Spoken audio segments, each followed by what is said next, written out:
જય માતાજી મિત્રો, જય શ્રી કૃષ્ણ। સ્વાગત છે તમારું આજના મારા એક નવા બ્લોગની અંદર। અને આજે છે મહાસુદ પૂર્ણિમા, એટલે આજે આપણે જવાનું છે વઢિયાળમાં બિરાજમાન એવા માં ખોડલધામ વરાણામાં। અને ત્યાં જઈને હું તમને બતાવું કે વરાણાની અંદર કે પૂનમનો મેળો કેટલો ભરાય છે અને કેટલી બધી વસ્તી આવે છે। અને ત્યાં બધી હું તમને જે હોય છે સુવિધા ચકડોળ બકડોળ એ બધું હું તમને બતાવું। અત્યારે તો આપણે હવે જવાનું છે આપણા માતાજીના મંદિર એટલે કે ચામુંડ માએ દર્શન કરવા માટે। ત્યાંથી આપણે જવાનું છે વરાણા માટે, એટલે વ્લોગની અંદર એન્ડ સુધી જોડાયા રહેજો।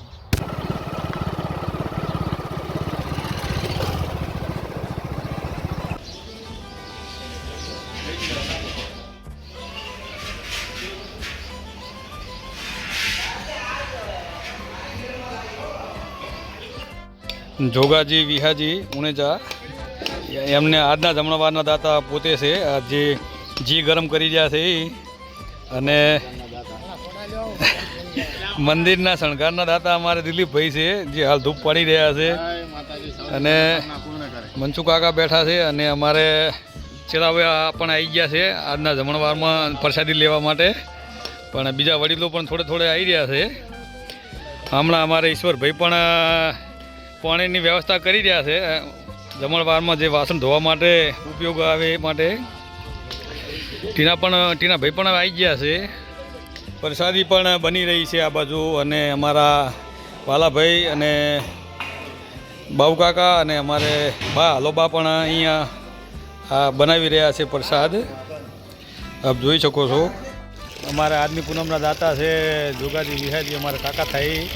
અને દર પૂનમે જમણવાર હોય છે ચામુંડા ધામુન ખાતે, આ પણ જોઈ શકો છો।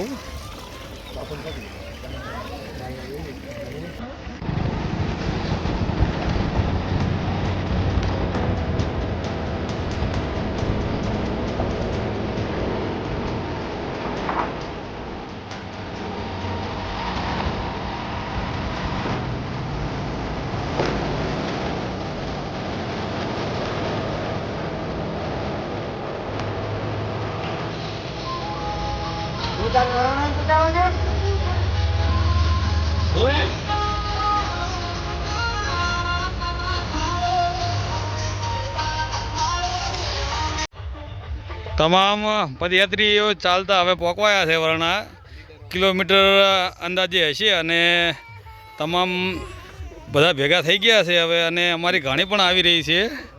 બોલો ખોડિયાર માત, બોલો ખોડિયાર માત કી।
ભીડ બહુ હોય એટલે અમીરે નીચેલા આપણે નીચે જે માતાજીના મંદિર છે ત્યાં દર્શન કરવા આવી ગયા છે।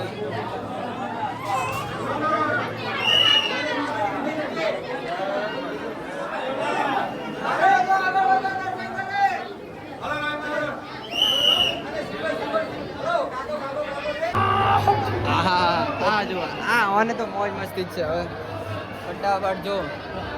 આ બાજુ અમે નીચેલી સાઈડ દર્શન કરવા ગયા હતા અને ઉપરલી સાઈડ દર્શન પણ કરી શકાય છે, તો હું તમને પણ બધું બતાવું।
शेंगा गोळाची कॅडबरी खायची